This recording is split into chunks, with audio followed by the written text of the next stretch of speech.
Simula ng kwento, mga bida, gumising na kayo. Sa Casa Alegria, sa kabisera, maingay at masigla ang harapan ng patio. Tuloy-tuloy ang tugtugan ng mga instrumento, awitan, at sayawan, ngunit walang ni isang tunog na nakararating sa pribadong silid sa loobang hardin.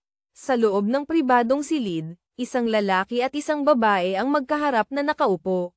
Ang insensaryo sa tabi ay banayad na nagbubuga ng puting usok. Nakasuot ng marangyang kasuutan ang lalaki. Ang itim niyang buhok ay maayos na nakatali sa loob ng sombrerong may hiyas.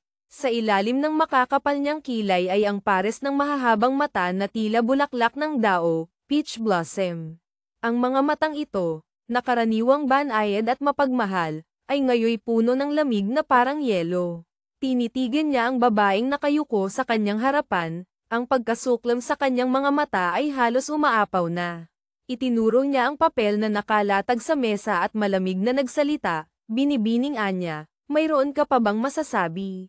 Hindi sumagot si Helena Cruz, ngunit sa kanyang isipan ay sinumpanan niya ang ika-18 henerasyon ng ninuno ng hepe ng Time Space Management Bureau. Sinabi raw na ipinadala siya sa mundong ito para magretiro at magpahinga, pero mas komplikado pa pala ito kaysa sa alinmang mission world na napuntahan niya. Anong pahinga? Kalokohan. Nakita ng lalaki na hindi siya sumasagot kaya't malamig itong umismid. Minsan mong nailigtas ang buhay ko, Rafael. Sinabi ko rin na maaari kitang tabyusin, bigyan ng kaunting salapi para may magamit ka sa natitirang bahagi ng iyong buhay nang walang alalahanin. Ngunit ang gusto mo lang ay madalas kitang dalawin, para magkaroon ka ng reputasyon at maiwasan ang pang-aapi ng iba. Akala ko pa naman, si binibining anya ay isang lotes na malapit sa putik ngunit hindi nababahiran ng amoy nito. Hindi ko inaasahan, masyado mo palang maliit ang ibinigay kong halaga. Lalong lumala ang pagkasuklam at pangungutya sa boses ng lalaki. Hinamit mo ang pagiging matalik kong kaibigang babae para tumanggap ng suhol mula sa mga opisyal ng korte. Umabot sa mahigit 30,000 pilak ang halaga, muntik na akong makulong dahil sa iyo. Dahil minsan mo rin akong nailigtas, bibigyan kita ng 2 pagpipilian. Inilabas niya mula sa manggas ang isang magandang punyal at ipinatong sa mesa. Una, kitilin mo ang sarili mong buhay. Pangalawa, gugulin mo ang natitirang buhay mo sa bilangguan. Tiningnan ni Helena Cruz ang punyal sa harapan niya at ang mga papel na puno ng listahan ng mga kasalanan. Naiisip ang sinapit ng orihinal na may-ari ng katawan, ang original owner.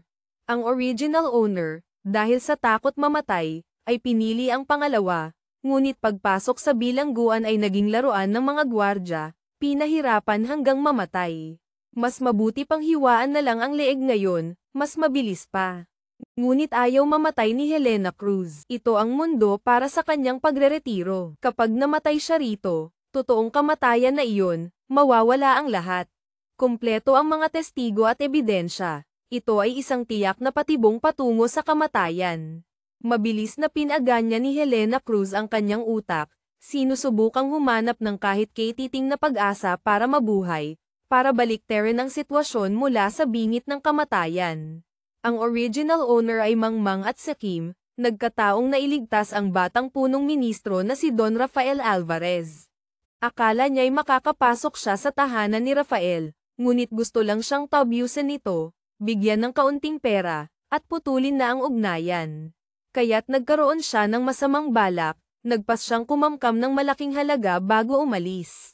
Matapos gamitin ng original owner ang pagkakakilanlan bilang matalik na kaibigan ni Rafael para tumanggap ng suhol, gumawa pa siya ng isang libro ng kwenta, at ang librong iyon ang naging ebidensya laban sa kanya sa korte. Tama, ang libro ng kwenta. Biglang nagangat ng ulo si Helena Cruz, tiningnan si Rafael Alvarez sa harapan, at nagsalita, Don Rafael, narinig niyo na po ba ang tungkol sa pamimingwit para sa batas? Pamimingwit para sa batas. Kumunat ang noo ni Rafael, tiningnan ang mga mata ng babae sa harapan na may kakaibang sigla kumpara sa dati, na nahimik sandali bago mahinang sumagot, pakinggan ko. Nagmamadaling tumayo si Helena Cruz. Ayon sa kanyang alaala ay natagpuan ang isang kaong seda sa lihim na kompartimento sa ilalim ng kama sa loob ng silid, at iniabot ito kay Rafael. Tiningnan niya ito, Ginamit ang lahat ng kanyang husay sa pag-arte bilang isang mahusay na quick transmigration tasker, na may taimtim na ekspresyon, para sa punong ministro. Ang Casa Alegria na ito ay isang maruming lugar, ngunit para sa marami, ito ay sentro ng mga impormasyon. Nagkataon pong nalaman ni Anya na inutusan kayo ng mahal na hari na lihim na hanapin ang perang ninakaw ng mga opisyal sa kabisera para mapunan ang kaban ng bayan. Bagamat si Anya ay isang babaeng may mababang katayuan, alam ko rin kung gaano kahirap ang bagay na ito. 9 sa 10 opisyal ay tawoli. Kung talagang iimbestigahan hanggang dulo, tiyak na magkakagulo ang korte, at marahil hindi ito ang orihinal na intensyon ng mahal na hari. Ang nais lamang ng mahal na hari ay mapuno ang kaban ng bayan. Kaya naisip ni Anya, bakit hindi gamitin ang pangalan ng punong ministro para tumanggap ng suhol, at hindi tatanggapin kung hindi malaking halaga. Sa ganitong paraan, matutulungan ko ang punong ministro na matapos ang kanyang misyon, nang hindi kinakailangang kalabanin ng punong ministro ang lahat ng opisyal. Kapag nabunyag ang pangyayari, maaaring isisi lahat ng punong ministro kay Anya, at mananatili pa ring isang marangal at matuwid na punong ministro si Don Rafael. Nasa loob ng kaong ito ang salaping natanggap ni Anya nitong mga nakaraang araw, kasama ang detalyadong talaan ng pagbibigay ng suhol ng mga opisyal. Balak sana ni Anya na iabot ito sa punong ministro sa ibang araw, hindi ko inaasahan na malalaman niyo pala ito ng mas maaga. Pagkasabi nito, biglang lumuhad si Helena Cruz. Yumuko siya at nagpatira pa sa sahig, na may malungkot na tinig. Alam ni Anya na malayo ang agwat namin ng punong ministro, hindi kailanman ng ahas na mangarap ng iba pa. Tanging paghanga lamang ang nararamdaman, handang maging isang patag na bato sa paanan ng punong ministro, umaasa lamang na maging mas patag ng kaunti ang daan na inyong tatahakin. Tiningnan ni Rafael Alvarez ang babaeng nakapatira pa sa kanyang paanan, na natiling tikom ang bibig. Binuksan niya ang kaong seda sa mesa, kinuha ang libro ng kwenta sa loob, at binuklat ito. Totoo nga, nakatala ng detalyado sa libro ang petsa, oras, at halaga ng suhol ng bawat opisyal. At sa loob ng kahon ay may makapal na talaksan ng salaping papel. Tinignan niya ito, walang kahit isang mali kumpara sa kanyang nalalaman. Isang madilim na liwanag ang kumislap sa mahahabang mata ni Rafael Alvarez. Nanahimik siya sandali bago dahan-daang nagsalita, ito ba ang pamimingwit para sa batas na sinasabi mo? Opo, magalang na sagot ni Helena Cruz, ito ay paglalatag ng bitag, para ang mga gustong mahuli ay kusa ng lumapit. Ito ay ebidensya ng krimen, ngunit hindi rin naman ebidensya ng krimen. Narinig ito ni Rafael at muling nanahimik, ang kanyang mga matang tulad ng dao ay tahimik na nakatingin sa kanya. Ang mahahaba niyang daliri ay marahang tumatapik sa mesa, lumilikha ng ritmikong tunog. Bawat tapik ay tila tumatama sa puso ni Helena Cruz. Tagumpay o kabiguan ang nakasalalay dito, maaari lamang siyang sumugal. Hindi alam kung gaano katagal, biglang huminto ang pagtapik. Ang boses ni Rafael ay narinig mula sa itaas, sabi mo hinahangaan mo ako. Kumurap si Helena Cruz, mahinang sumagot, opo. Narinig ito ni Rafael at mahinang tumawa na hindi malinaw ang kahulugan. Ibinalik niya ang libro sa kahon. Kinuha ang kahon at tumayo. Tiningnan siya at sinabi, ang lugar na ito, hindi na ako babalik pa. Ang mga bagay na nasa mesa, itago mo na lang bilang alaala. Mahinang sumagot si Helena Cruz, hindi siya inutusang tumayo, hindi siya nang ahas na mag-angat ng ulo. Hanggang sa unti-unting lumayo ang mga yapak, narinig ang pagbukas at pagsara ng pinto, saka lamang siya nakahinga ng maluwag at dahan-daang tumayo. Napatingin siya sa magandang punyal sa mesa, at sa mga papel ng ebidensya ng kasalanan ng original owner sa ilalim nito, kumunat ang kanyang noo. Iniwan niya ang mga ito, ano ang ibig sabihin? Para babalaan siya na kung gugustuhin niya, maaari niyang kunin ang buhay niya anumang oras. Anuman ang mangyari, tapos na ang palabas ngayon, ang katauhang ito ay maaari ng tuluyang wakasan. Habang wala pang dumarating, maingat na itinago ni Helena Cruz ang punyal, sinunog ang mga papel ng ebidensya sa kandila. Pagkatapos ay pumasok sa loob na silid, nagpalit ng itim na kasuotang hapit sa katawan, Kinuha ang kandila at sinindihan ang kama. Lalong lumakas ang apoy, hindi nagtagal, ang silid ay nalukob na ng naglalagablab na apoy. Walang pag-aalinlangan na tumalon si Helena Cruz palabas ng bintana, isang iglap lang ay naglaho na siya sa dilim ng gabi, patungo sa susunod na eksena. Ito ay hindi isang simpleng maliit na mundo, kundi isang mundong nabuo matapos magsama-sama ang tatlong libro. Iisa lang ang may akda, dahil sa Catamaran, pare-pareho ang ginamit na pangalan para sa mga kontrabidang extra, cannon fodder. Gayunpaman, dahil sa magkakatulad na tagpuan at masyadong maraming nauulit na karakter, nagsama-sama ang tatlong mundo. Ang world wheel, kamalayan ng mundo, ay naging makatao pa at dinagdagan ang ilang hindi makatwirang bahagi. Kaya naman ang malas na kontrabidang extra na ito ay biglang nagkaroon ng tatlong katauhang naghahanap ng kamatayan kasama ang kani-kanilang kwento. Ang eksena kanina kasama si punong ministro Rafael Alvarez ay isa lamang sa mga pangyayari bago magtapos, ang isa sa mga katauhan ng kontrabida. Ang original owner, dahil hindi nakayanan ang sitwasyong parang may multiple personality disorder, ay nag-breakdown, at ang mundong ito ay inilista bilang problematic world, ginawang lugar ng pagreretiro para sa mga empleyado ng Time-Space Management Bureau. Si Helena Cruz, matapos makumpleto ang 77 misyon, figurative for many, ay sa wakas nakapili ng mas magandang katauhan para magretiro sa isang maliit na mundo. Basta na lang siya pumili, hindi niya inaasahan na ganito kalaking bitag pala ang naghihintay sa kanya. Hindi ito pagreretiro, malinaw na sinusubok ang kanyang limitasyon. Hindi katakataka na noong umalis siya, ang tingin sa kanya ng mayamang hepe ay parang nagsasabing bahala ka na sa buhay mo. Malinaw na gustong pabayaan siyang mag-isa. Ngunit ayos lang, naayos na niya ang katauhan bilang kurtisana, kailangan na lang niyang ayusin ang isa pang katauhan para mapanatili ang huling katauhan ang lehitimong apo ng Duke ng Cruz, para matiwasay na magretiro. Sa pag-iisip nito, muling tumuntong si Helena Cruz sa dulo ng kanyang mga paa, lumundag at tumawid sa isang bubong. Lumabas si Rafael Alvarez sa likurang pinto ng Casa Alegria. Sumakay sa karwahe. Hindi pa nagtatagal, narinig mula sa labas ang boses ng kanyang pinagkakatiwalaang alalay na si Marco. Ginoo, nasusunog po ang loobang hardin ng Casa Alegria, mukhang sa silid ni Binibining Anya nagmumula ang apoy. Narinig ito ni Rafael at kumunat ang noo, malamig na nagutos, tingnan mo. Sumagot si Marco, opo. At mabilis na umalis sa karwahe. Hindi nagtagal ay bumalik siya. Mahinang nagulat, Ginoo, wala po si Binibining Anya sa silid, wala rin pong dinalang gamit. Ang apoy sa silid ay nagsimula sa kurtina ng kama, mukhang nagsimula ang sunog hindi nagtagal matapos kayong umalis, Ginoo.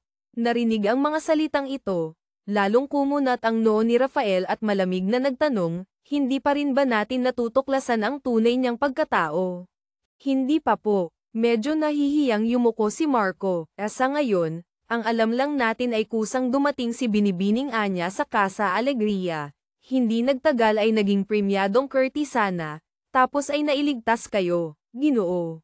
Muling narinig sa loob ng karwahe ang tunog ng daliring tumatapik sa kahoy, ugali ito ni Rafael kapag nag-iisip. Maya-maya, biglang huminto ang pagtapik, ang mahinang boses ni Rafael ay narinig mula sa loob, huwag nang imbestigahan pa. Gumawa siya ng lihim na bagay. Ginugol ang lahat ng pagsisikap na iyon, imposible talagang wala siyang ibang layunin. Maghintay na lang tayo, narinig ito ni Marco, nag-atubili sandali bago nagsalita, paano kung siya, talagang hinahangaan lang kayo, Ginoo, at walang ibang layunin. Paghanga, narinig ito ni Rafael at mahinang tumawa nang may pangungot siya, isang babaeng hindi matuklasan ang pinagmulan, ipinagbili ang sarili sa Casa Alegria. At nagkataon pang nailigtas ako, pati ang lihim na misyong ipinagkatiwala sa akin ng mahal na hari ay alam niya. Sa tingin mo ba, maipapaliwanag iyan ng dalawang salitang paghanga? Narinig ito ni Marco at agad na nahihiyang yumuko, nagkamali po ng salita ang inyong lingkod. Ipinikit ni Rafael ang kanyang mga mata, umalis na tayo, lalabas din siyang muli. Ilang araw ang lumipas, narating din ni Helena Cruz ang lokasyon ng ikalawang eksena. Ang palasyo ni Prinsipe Cale. Ang katauhang ito ng kontrabidang extra ay ang personal na lihim na tanod, assassin, ni Prinsipe Cale, at siya pa ang nag-iisang babaeng lihim na tanod sa tabi nito. Sa librong iyon, hinahangaan niya si Cale, dahil sa pag-ibig ay naging baliw. Sa tuwing may nag-aalok ng kasal kay Cale, lihim siyang kumikilos. Ang mga babaeng iyon ay maaaring maaksidente o kaya'y masiraan ng puri at buhay. Paulit-ulit siyang pinagsabihan ni Cale ngunit walang epekto, hanggang sa hindi na makatiis, binigyan siya ng isang tasang lason para wakasan ang kanyang buhay. Ngayong narito na siya, syempre hindi niya susundin ang walang kwentang plot na iyon. Gayunpaman, kung paano magtatapos ng maayos ang katauhang ito bilang lihim na tanod ay isang problema. Teka, biglang huminto si Helena Cruz. Mali, nagsama-sama na ang tatlong mundo. Naging problematic world na ito, itinalaga bilang lugar ng pagreretiro ng Bureau, pati ang Time-Space Management Bureau ay sumuko na sa pag-aayos nito, bakit pa siya tatakbo para sundin ang plot? Nang mag-transmigrate siya ay kasabay ng pagsasama-sama ng mga mundo, hindi maiiwasan ang plot ng Curtisana at ni Rafael Alvarez.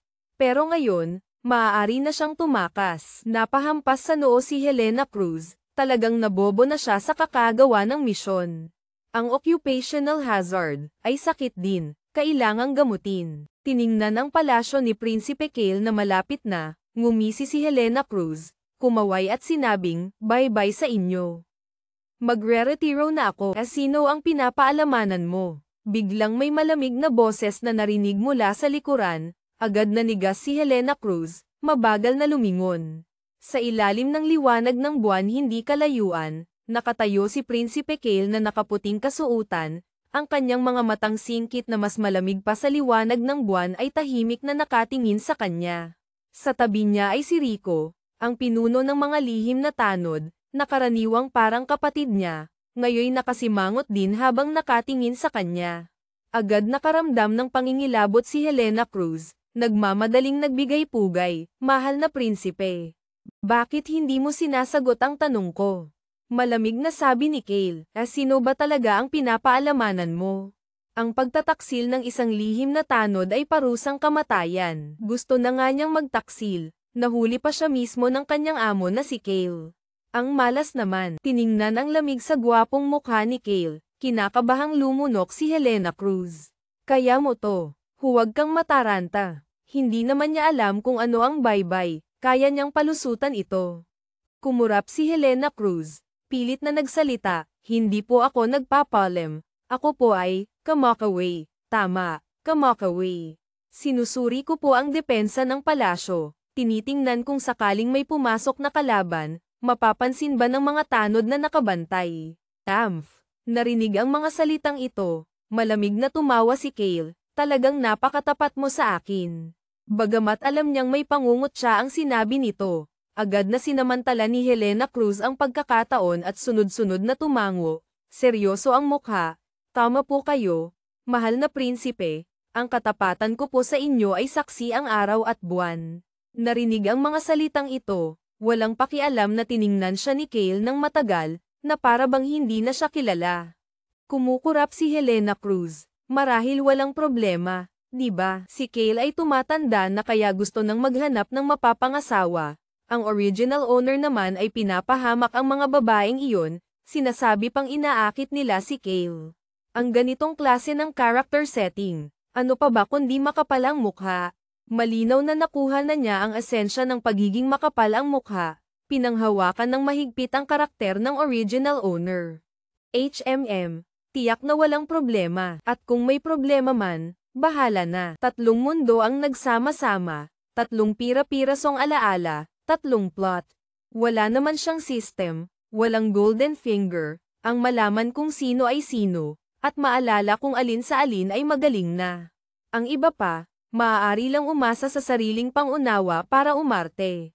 Habang iniisip niya kung dapat pa bang mas maging makapal ang mukha at magsabi ng ilang papuri, biglang malamig siyang sinulyapan ni Cale. Pagkatapos ay inalis ang tingin, malamig na nagsalita, bumalak sa loob. Yumuko si Helena Cruz, sinadyang bagalan ang lakad ng 2 hakbang, lumapit kay Rico sa tabi, At Ulong, anong nangyari kay Prinsipe? Hating gabi na, saan kayo nanggaling? Lumingon si Rico sa kanya, napaka-komplikado ng ekspresyon. Biglang nagkaroon ng masamang kutob si Helena Cruz. Lumunok, at Ulong, kailan nyo ako sinimulang sundan? Hindi sinagot ni Rico ang tanong niya kundi nagsabi ng isang pangungusap. Sa loob ng kalahating oras, 2 beses ka dapat namatay. Hindi masyadong eksakto ang salitang ito, 1 beses ka lang mamamatay, paano magkakaroon ng pangalawang pagkakataon? Ngunit naintindihan ni Helena Cruz ang ibig sabihin ni Rico. Nakaramdam siya ng pangingilabot sa anit, si Prinsipe, ngayong gabi ay pumunta siya sa. Hindi pa niya natatapos ang sasabihin, tumango na si Rico, at nanood pa ng isang maingay na eksena ng sunog. Magaling. Ang unang beses marahil ay nang matuklasan niyang siya pala ang kurtisanang si Anya. Tiyak na inakala ni Cale na nagtaksil siya, lumipat kay Rafael Alvarez, kaya nagkaroon ito ng balak na patayin siya. Ang pangalawang beses ay kanina lang, nang sabihin niyang bye-bye, at tumalikod para umalis. Kung hindi lang dahil hindi naintindihan ni Cale ang ibig sabihin ng bye-bye, malamang patay na rin siya ngayon. Lumunok si Helena Cruz. Mahinang nagtanong, kung ngayon ay yayakapin ko ng mahigpit ang hita ni Prinsipe at iiyak ng malakas, sasabihing nagkamali ako, naglaro lang sandali, sa tingin mo ba patatawarin ako ni Prinsipe? Tiningnan siya ni Rico na may ekspresyong mahirap ipaliwanag, subukan mo. Subukan kung subukan. Nakasimangot na dumiretso si Cale sa kanyang silid-aklatan, malungkot na sumunod si Helena Cruz, isinara ang pinto pagpasok. Kaka-rating lang ni Cale sa tabi ng mesa, nakita niyang isinara ang pinto kaya kumunat ang noo. Bakit mo isinara ang pinto? Kumukurap si Helena Cruz, tiningnan siya na may bahagyang pagtatampo, gusto ko lang pong mapanatili ang kaunting kahihiyan. Bahagyang natigilan si Cale, pagkatapos ay malamig na tumawa, ngayon alam mo na palang kailangan ng kahihiyan. Sa nakikita ko sa iyo, hindi mo yata alam kung ano ang ibig sabihin ng 2 salitang iyon. Tiningnan ang ekspresyon niya, alam ni Helena Cruz na talagang nagalit na ito. Sa orihinal na kwento, ganoon kakapal ang mukha ng original owner, walang pakialam sa buhay ng iba, gumawa ng sandamakmak na gulo, ngunit kinailangan pang umabot sa sukdulan si Cale bago ito nagpas siyang ipapatay siya. Ibig sabihin, mataas ang pasensya nito sa original owner. Ang original owner ay pinulot niya sa isang araw na may nyebe. Ang martial arts ay siya ang nagturo, masasabing siya mismo ang nagpalaki, hindi basta-basta ang samahan nila. Ito rin ang dahilan kung bakit matapos niyang magsinungaling ay buhay pa rin siya. Kung ordinaryong lihim na tanod lang, saan pa magkakaroon ng pagkakataong magpaliwanag? Ang gusto lang ni Cale ay ang paliwanag niya, bigyan siya ng dahilan para patawarin siya. Nang maintindihan ito, hindi nag-atubiling lumapit si Helena Cruz. Sa ilalim ng malamig at nakakunot noong tingin nito, malakas na lumuhad, pagkatapos ay niyakap ng mahigpit ang hita nito, pumikit at sumigaw, nagkamali po ako. Alam ko na po talagang mali ako. Hindi inaasahan ni Cale na gagawin niya ito, hindi nakapag-ingat, at nayakap siya ng mahigpit.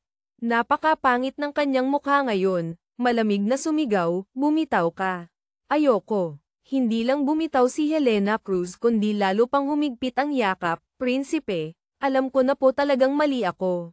Hindi na nakatiis si Cale, hinawakan siya sa kwelyo, gustong hilahin palayo sa kanya, ngunit ilang beses hinayla ay hindi man lang natinag. Umangat ang mga ugat sa kanyang noo, malamig siyang tiningnan at sinabi, tumayo ka. Kung hindi ka patatayo, isang sampal lang, papatayin kita agad. Narinig ito ni Helena Cruz kaya bumitaw, kaawa-awang nagangat ng ulo at tiningnan siya. Ang malalaking mata ay nangingilid ang luha, puno ng inosenteng anyo, Prinsipe, alam ko na po talagang mali ako. Nakita ang itsura niya, hinilat ni Cale ang kanyang sentido, sobrang sakit ng ulo. Ngayon naiintindihan na niya kung bakit isinara nito ang pinto. Bumitaw si Cale, pumunta sa likod ng mesa at umupo. Pilit pinakalma ang sarili sandali, saka lamang siya tiningnan at malamig na sinabi, sabihin mo, saan ka nagkamali? Yumuko si Helena Cruz, inilabas lahat ng inihanda niyang sasabihin, 3 po ang aking pagkakamali. Ang una ay ang pagpasok sa bahay aliwan bilang kurtisana. Hindi ko po dapat inisip na walang makakakilala sa akin doon. Dahil kapag nalaman ito ng iba, maliit na bagay lang po ang kahihiyan ko. Ang mapahiya kayo, mahal na prinsipe, ang mas malaking bagay. Narinig ito ni Cale at malamig na umismid. Ano pa? Nag-angat ng ulo si Helena Cruz at tiningnan siya ng may inosenteng anyo. Ang pangalawang pagkakamali ay ang hindi dapat pagkakaroon ng ugnayan kay Don Rafael Alvarez. Mula po noong 8 taong gulang ako, matapos akong pulutin ni Prinsipe sa araw na may nyebe, ang buhay ko ay para sa inyo, ang kamatayan ko ay multo nyo, hinding-hindi dapat magkaroon ng hindi malinaw na ugnayan sa iba. Bahagyang lumuwag ang ekspresyon ni Cale. Ang pangatlong pagkakamali. Ang pangatlong pagkakamali ay ang hindi dapat pagbalewala sa pagmamahal nyo sa akin. Yumuko si Helena Cruz. Puno ng pagsisisi ang boses. Naawa po kayo sa akin, mahal na prinsipe, hinayaan nyo lang akong magbantay simula hating gabi. Hindi ko po dapat ginamit ang pag-unawa nyo bilang puhunan para gumawa ng kalokohan, lalo na ang umalis ng palasyo ng walang palem para pumunta sa Casa Alegria habang nagpapahinga. Ngunit biglang nagbago ang tono ni Helena Cruz, nag-angat ng ulo, tiningnan siya ng may taimtim na ekspresyon, hinawa ko po ang lahat ng ito, para po sa inyo, mahal na prinsipe. Para sa akin, talagang natawa sa galit si Cale, ipinag-cross ang mga braso sa dibdib at sumandal sa upuan, malamig siyang tiningnan at sinabi, bibigyan kita ng pagkakataong ito, ipaliwanag mo ng maayos, paanong naging para sa akin ang lahat ng iyan. Kung hindi mo maipaliwanag ng maayos, 3 talampakang puting tela ang huling kahihiyang ibibigay ko sa iyo. Narinig ito ni Helena Cruz at agad na napaurong ang leeg, nagsalita, hindi ko po kailanman nakalimutan, kung hindi dahil sa inyo, mahal na prinsipe, isa na lamang akong abo ngayon.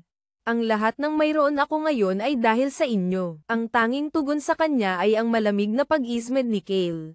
Nagpakatatag si Helena Cruz, inayos ang daloy ng kanyang pag-iisip at nagpatuloy, lahat po ng akin ay galing sa inyo, mahal na prinsipe, ngunit limitado po ang aking kakayahan. Sa talino, hindi ako kasing galing ng mga tagapayo, sa lakas, hindi ako kasing galing ni Rico. Hindi ko po kayang maging kanang kamay ninyo. Ang Casa Alegria ay lugar ng iba't ibang uri ng tao. Hindi nyo ito pinapansin, mahal na prinsipe, ngunit ito ay sentro ng mga impormasyon. Naisip ko pong gamitin ang aking libreng oras para magmanman doon. Ngunit maraming tao at mata sa Casa Alegria. Hindi madaling magtago sa dilim para makinig ng balita. Pinag-isipan ko pong mabuti. Kaya't nagpanggap akong nagbenta ng sarili sa Casa Alegria bilang kurtisana. Narinig ang mga salitang ito, mahinang tumawa si Cale, ganoon ba? Hindi alam ni Helena Cruz kung naniniwala ba siya o hindi, at kung gaano kalaki ang paniniwala niya. Ngunit nailabas na ang pana, hindi na maibabalik pa, kaya't kailangan niyang magpatuloy ng matigas. Pumasok po ako sa Casa Alegria. Nagkataong nailigtas ko si Punong Ministro Alvarez. Gusto niya sana akong tabyusin bilang pasasalamat, ngunit hindi naman kailangan ng katauhan ko ang pagtubos niya, kaya sinabi ko na lang sa kanya na hindi kailangan ng kapalit ang pagtulong, kung may libre siyang oras, dalawin na lang niya ako paminsan-minsan. Akala ko po, bilang punong ministro at mula sa tanyag na pamilya, tiyak na hindi siya papasok sa mga lugar na tulad nito. Ngunit hindi ko inaasahan, talagang pumunta siya. Narinig ang paliwanag niya, hindi gumanda ang ekspresyon ni Cale kundi lalo pang pumangit. Sinulyapan ni Helena Cruz ang mukha niya, tahimik na yumuko. Kapag hindi ka sigurado sa iniisip ng iyong amo, ang pinakamagandang gawin ay manahimik. Tiningnan ni Cale ang itsura niya, malamig na tumawa, bakit hindi ka na nagsasalita? Nag-angat ng ulo si Helena Cruz at binigyan siya ng inosenteng tingin. Ang kanyang mga mata ay likas ng maliwanag at may buhay. Sa sandaling ito, ang tingin na iyon ay tila nagsasalita. Bahagyang natigilan si Cale, hindi sinasadyang umiwas sa tingin niya. Nang mapansin ang ginawa, agad siyang lumingon pabalik at tinitigan siya, malamig na nagsalita, magpatuloy ka. Narinig ito ni Helena Cruz at nagmamadaling sumagot. Nagpatuloy, pagkatapos, Hindi ko alam kung paano kumalat ang balita, nagkataon lang, naging laman ako ng puso ni Punong Ministro Alvarez. Ilang araw na ang nakalipas, inutusan si Punong Ministro na imbestigahan ang katiwalian ng mga opisyal. Ang mga tiwaling opisyal na iyon ay nagkamali ng akala sa relasyon namin ni Punong Ministro, kaya sunod-sunod silang lumapit sa akin. Hindi lang sila nagbigay ng maraming pera, pinakiusapan din nila akong magsalita ng maganda para sa kanila kay Punong Ministro. Balak ko sanang tanggihan agad, ngunit naisip kong ebidensya rin ito kaya tinanggap ko, gumawa pa ako ng libro ng kwenta at pinapirma sila. Ngayong araw, pumunta si Punong Ministro para kausapin ako dahil dito. Pagkasabi nito, tiningnan niya si Kale nang may nag-aalab na mga mata, hinawa ko po ang lahat ng ito, para po sa inyo, mahal na prinsipe. Narinig ito ni Kale at natawa, kumikilos ka sa likuran ko, at para pa rin sa akin iyon. Tiyak na nababaliw na sa galit ang lalaking ito, sa sobrang galit ay nakalimutan na niyang gamitin ang ako, ang prinsipe. Napaurong ang leeg ni Helena Cruz, buti na lang at siya mismo ang pumulot kay Kale, naiiba ang samahan nila sa iba, kundi dahil lang sa salitang pagtataksil, matagal na siyang dapat na-eliminate. Lahat po ng sinabi ko ay totoo. Matigas na sabi ni Helena Cruz, pinapahalagahan niyo po si Punong Ministro Alvarez, mahal na prinsipe, at may balak kayong akitin siya.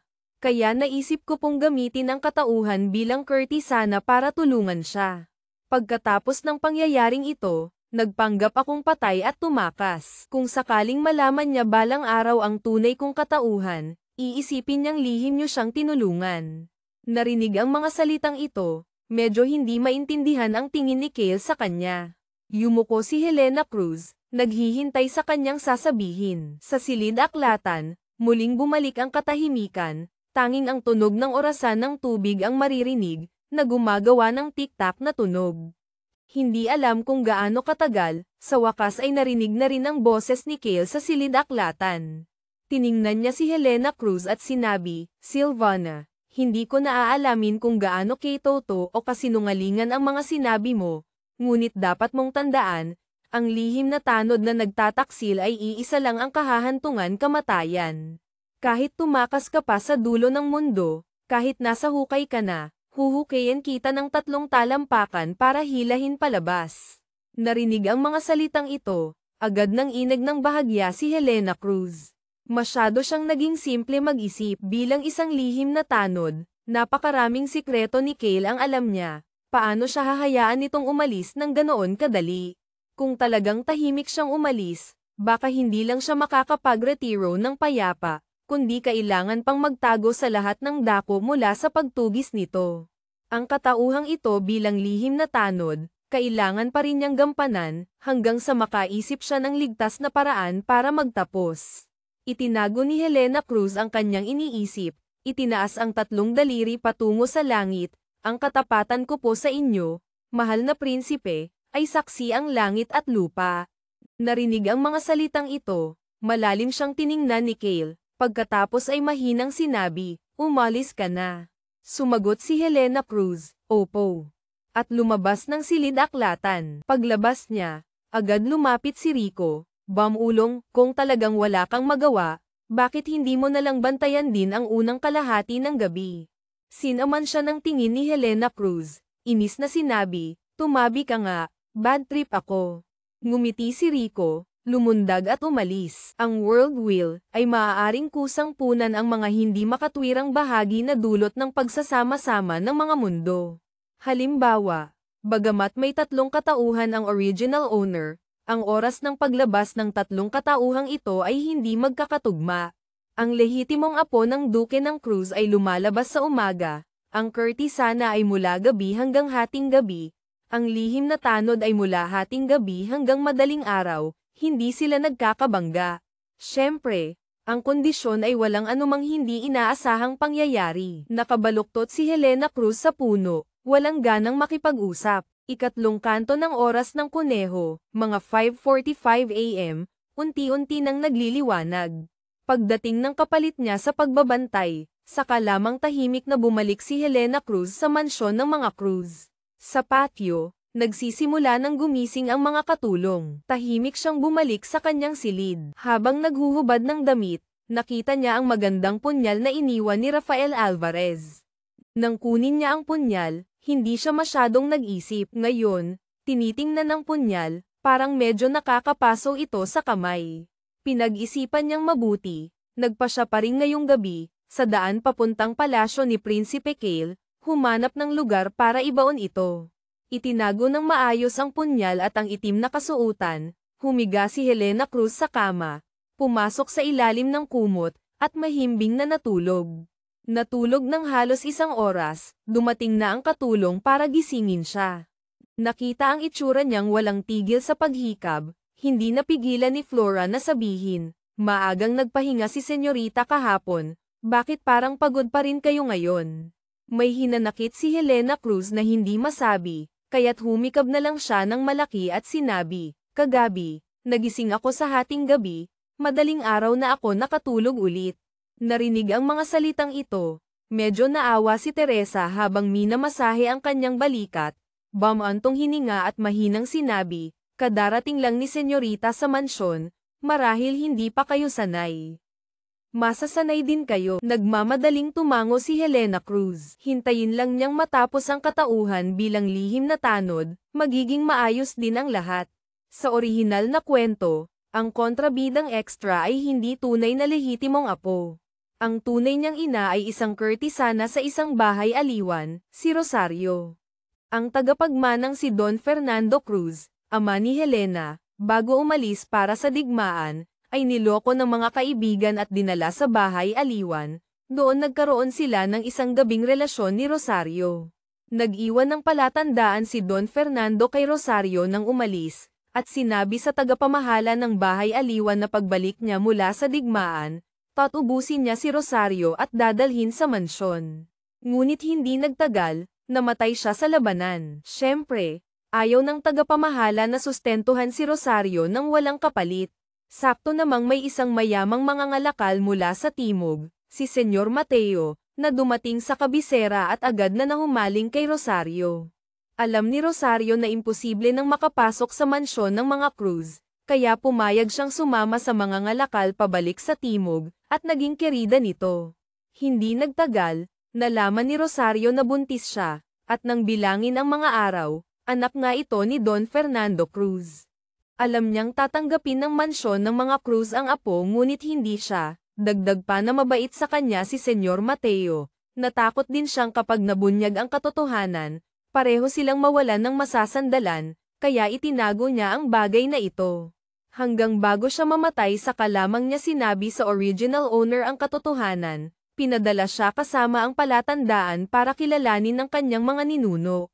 Matapos magsama-sama ang mga mundo, kusang inayos ng World Will, ang plot na ito, natakot si Rosario na mabunyag ang katotohanan, noong 8 taong gulang ang original owner, matapos ibigay ang palatandaan at sabihin ang totoo, sinadya niyang iwala, ito.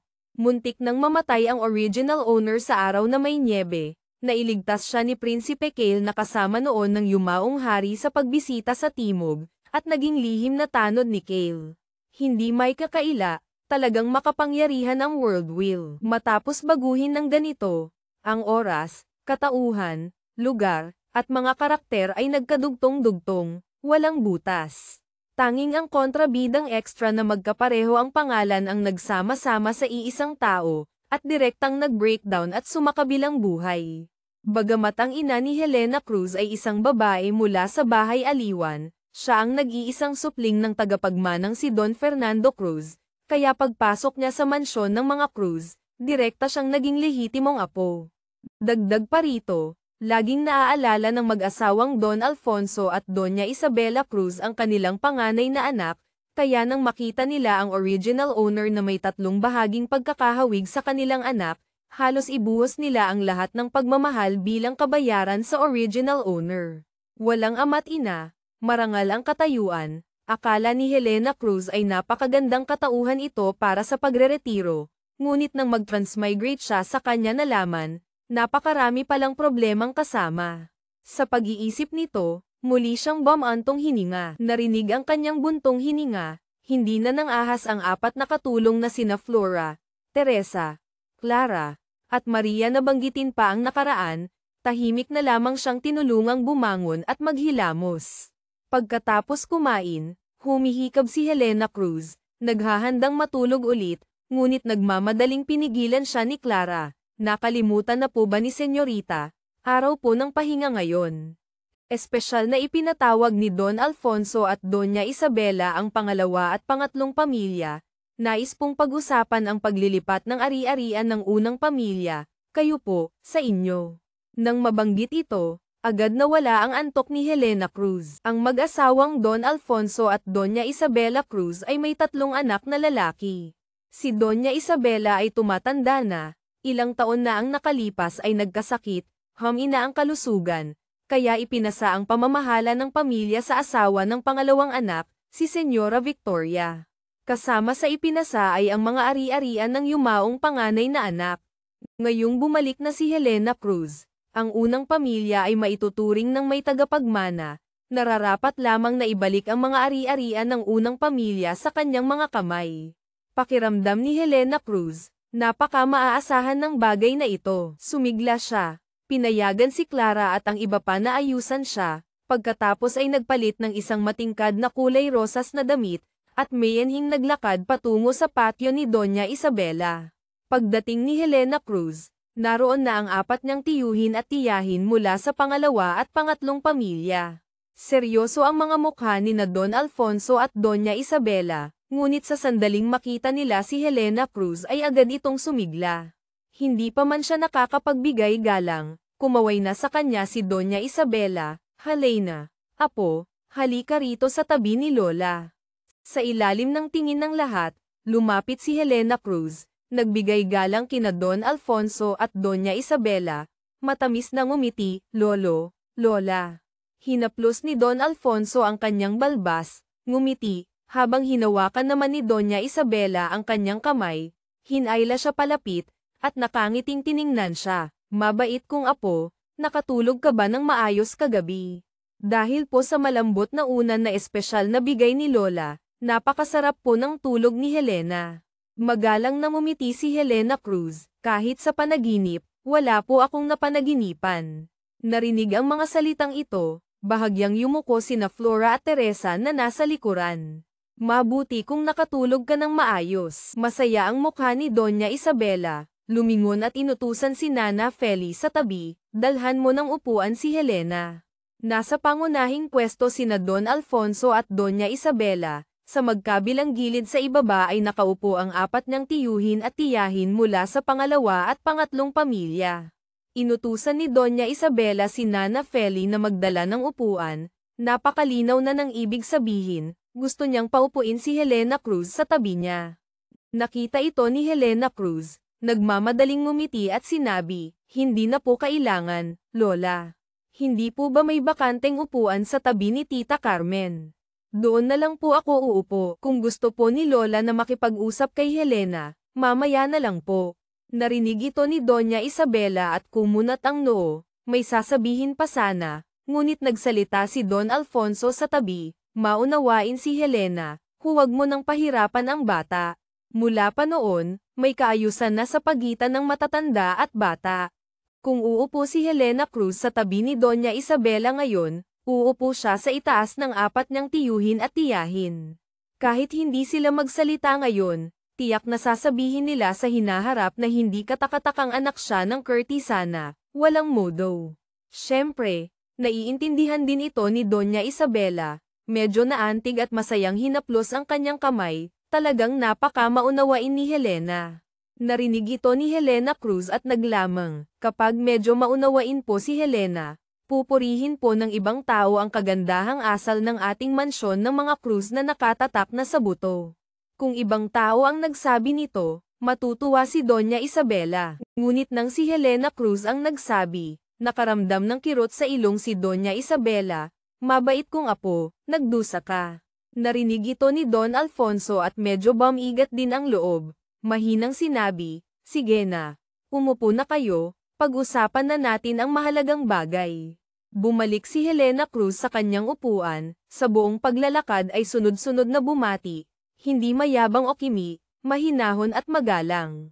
Nakita ito ni na Doña Isabela at Don Alfonso, muling natuwa. Tinaasan ng kilay si Senyora Carmen ng pangatlong pamilya, binigyan ang kanyang asawang si Don Emilio Cruz ng isang ngiting hindi malinaw ang kahulugan.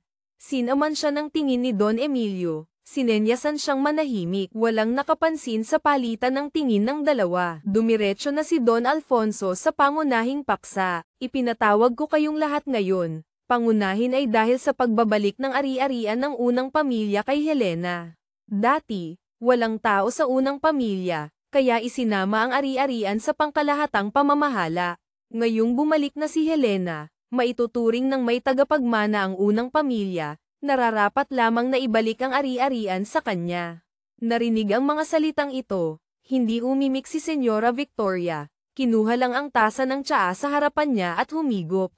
Sinulyapan ni Senyora Carmen si Senyora Victoria, ngumiti at sinabi, Ama, Ina, ang pagbabalik ng ari-arian ay nararapat lamang.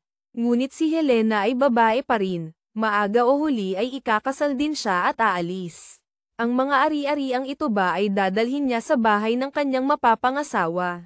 Siyempre, hindi naman ito gaanong kaugnay sa akin, na curious lang ako, nagtanong lang. Narinig ang mga salitang ito. Kumunat ang noo ni Don Alfonso, sumulyap kay Doña Isabela. Tiningnan ni Doña Isabela si Senyora Carmen at sinabi, kung dadalhin man niya sa bahay ng mapapangasawa o hindi, iyon ay sariling desisyon ni Helena. Ang ari-arian ng unang pamilya ay dapat lang naibigay sa tao ng unang pamilya. Bakit, hinihintay niyo pa bang mamatay kami ng lolo niyo, para hatiin at lamunin ang mga ari-ariang ito? Ina, huwag po kayong magalit, hindi po iyon ang ibig sabihin ni Carmen. Ibinaba ni Senyora Victoria ang tasa, tiningnan si Doña Isabela at nakangiting sinabi, mabuti rin naman po ang intensyon ni Carmen. Ang ibig niyang sabihin, bago pumanaw si Kuya Fernando, ang ranggo niya ay ika-4 na antas, dagdag pa ang mga gantimpala at tulong pinansyal mula sa korte, ito ay isang malaking halaga. Kung ibibigay lahat kay Helena, sa huli ay mapupunta lang sa ibang tao. Bukod pa riyan, si Helena ay 16 na taong gulang pa lang ngayong taon, at hindi pa kailanman namamahala ng tahanan.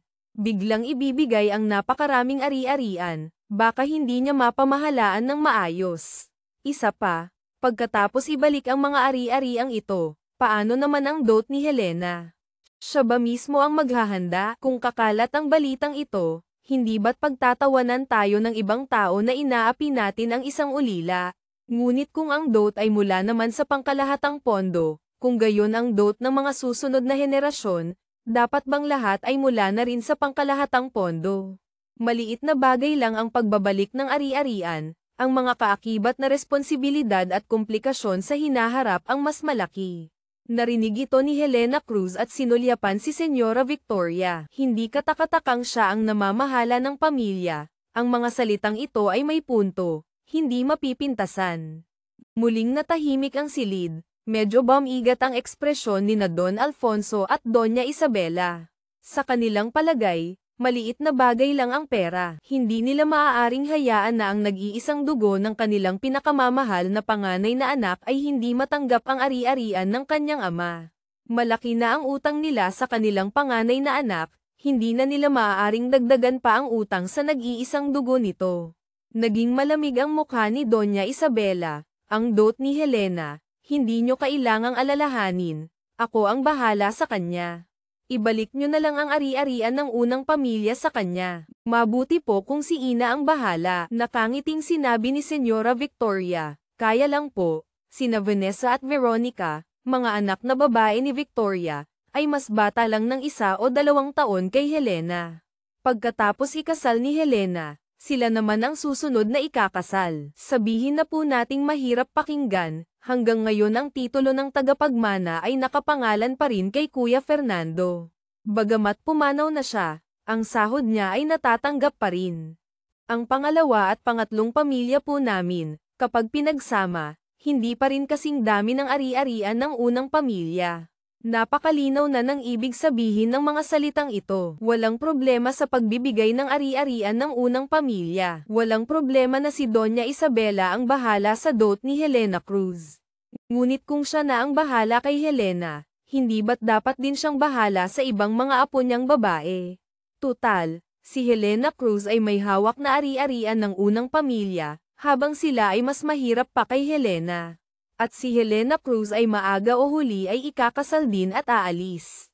Talaga bang gusto nilang ibigay ang malaking bahagi ng yaman ng buong mansyon ng mga Cruz kay Helena, para lang dalhin niya ito sa bahay ng kanyang mapapangasawa at makinabang ang iba? Nang masabi ang mga salitang ito, natahimik din si Doña Isabela. Ang pangalawa, Don Ricardo, at pangatlong anak, Don Emilio, ay walang ambisyon, hanggang ngayon ay nasa mga simpleng posisyon lang. Dahil malayo ang agwat nila sa panganay na anak, sa ilalim ng matinding paghahambing na iyon, kahit pumanaw na ang panganay, pakiramdam pa rin nila ay hindi kayang gampanan ni na Don Ricardo at Don Emilio ang posisyon ng tagapagmana, kaya't hindi pa rin nila ipinapalam sa korte para magtalaga ng ibang tagapagmana. Ngayong binuksan ni Senyora Victoria ang usaping ito, malinaw na hinihingi niya ang posisyon ng tagapagmana mula sa kanya. Narinig ni Senyora Carmen ang mga salitang ito, hindi rin natuwa. Tama po iyon, ina. Bagamat wala akong anak na babae, mayroon naman akong dalawang anak na lalaki. Kailangan din nilang mag-asawa at magkaroon ng sariling kabuhayan. Hindi po kayo maaaring masyadong kumiling sa isa. Sila rin po ay mga apo ninyo. Ang bagay na dapat sana'y simple lang, ngayon ay naging ito hindi pwede, iyon hindi rin pwede. Medyo nainis si Don Alfonso at sinabi, kung gayon, sa tingin ninyo, ano ang dapat gawin? Narinig ang mga salitang ito, ngumiti si Senyora Victoria. Ano po ang sinasabi nyo, Ama?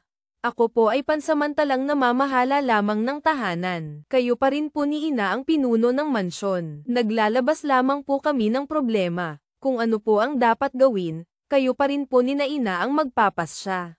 Kung ano po ang sabihin ninyo, iyon po ang gagawin namin. Narinig ni Helena Cruz ang mga salitang ito, hindi mapigil ang mapang-isi sa loob-loob. Inaangkin ng ari-ari ang ipinagbuwis ng buhay ng iba, at napakamakatwiran pa ng dating, itinutulak pa si Doña Isabela para maging kontrabida. Nakakatuwa rin itong si Senyora Victoria. Nagkatinginan sina Don Alfonso at Doña Isabela, parehong may bahid ng pag-aalinlangan sa kanilang mga mukha. Matagal na nanahimik si Doña Isabela, na may bahid ng paghingi ng paumanhin na lumapit kay Helena Cruz. Pagkakita pa lang ni Helena Cruz sa ekspresyon niya, agad kumaibat ang kanyang kilay. Hindi na niya hinintay pang magsalita ito, nagmamadaling tumayo at nagbigay galang sa kanila. Lolo, Lola, maaari po bang magsalita ng ilang salita si Helena? Narinig ito ni Doña Isabela at nagmamadaling mahinahong sinabi, Helena, apo, magsalita ka. Ngumiti si Helena Cruz sa kanya, mahinahon na sinabi, mahigit 10 taon pong noalay si Helena. Ang makilala po ang aking mga ninuno, at mahalin pa ng lolo at lola, pati na ng mga tiyo at tiya, ay biyaya pong pinaghirapan ni Helena mula sa nakaraang buhay. Nais lamang po ni Helena na pagsilbihan kayo, para mapunan ang nawalang pagmamahal sa loob ng mahigit 10 taon. Napakamakatwiran po ng iniisip ni Tita Victoria. Ang ari-arian po ni Ama ay ipinagbuwis niya ng buhay, hindi po maaaring dalhin ni Helena para makinabang ang ibang tao. Narinig ang mga salitang ito, isang kisap ng pagmamalaki ang dumaan sa mga mata ni Senyora Victoria, ngumiti na rin si Senyora Carmen. Nakita lahat ni Helena Cruz ang kanilang mga ekspresyon, ngumiti at sinabi, kaya po nagpasya na si Helena, hindi po ako aalis para magpakasal, kukuha po ako ng mapapangasawa na titira dito sa atin. Kukuha ng mapapangasawa na titira sa kanila. KNR, mag-aasawa ng lalaki na titira sa pamilya ng babae. Nang masabi ang mga salitang ito, agad pumangit ang mga mukha ni na Senyora Victoria at Senyora Carmen. Ngunit sina Don Alfonso at Doña Isabela naman ay nagpakita ng tuwa.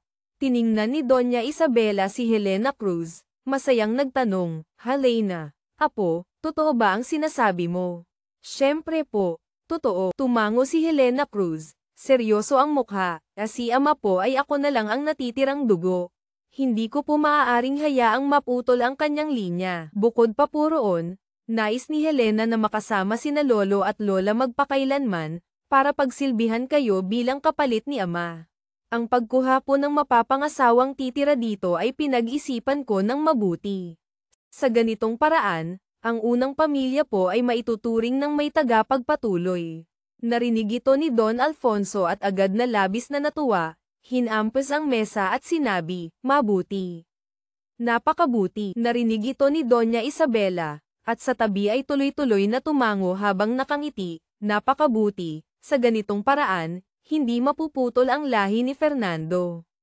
Napakabuti." Gayunpaman, ang balitang ito para sa pangalawa at pangatlong pamilya ay hindi lang hindi maganda, kundi parang kidlat sa maliwanag na langit. Ang posisyon ng tagapagmana ng mansyon ng mga Cruz ay matagal nang nakapangalan sa isang patay. Matagal nang nag-aabang ang pangalawang pamilya, maraming beses nang nagpahiwatig. Sa tuwing nababanggit, iisa lang ang sagot ni na Don Alfonso at Doña Isabela. "Ano ang maipagmamalaki mo kumpara sa kuya mong si Fernando?" Bagamat nagagalit si Don Ricardo Cruz, ang pangalawang tiyuhin, wala siyang magawa. Tutal, patay na ang kuya niya, tumatanda na ang ama niya. Kahit ayaw nitong palitan, kapag namatay na ang ama niya, hindi ba't siya pa rin ang magmamana ng mansyon ng mga Cruz? Ngunit biglang lumitaw si Helena Cruz. Noong una, dahil babae siya, ayos lang. Ang lahi ay hanggang kay Helena Cruz na lang, wala siyang banta sa posisyon ni Don Ricardo. Ngunit ngayon, idineklara ni Helena na kukuha siya ng mapapangasawang titira sa kanila. Ibig sabihin, hindi mapuputol ang lahi ng unang pamilya, ang posisyon ng tagapagmana.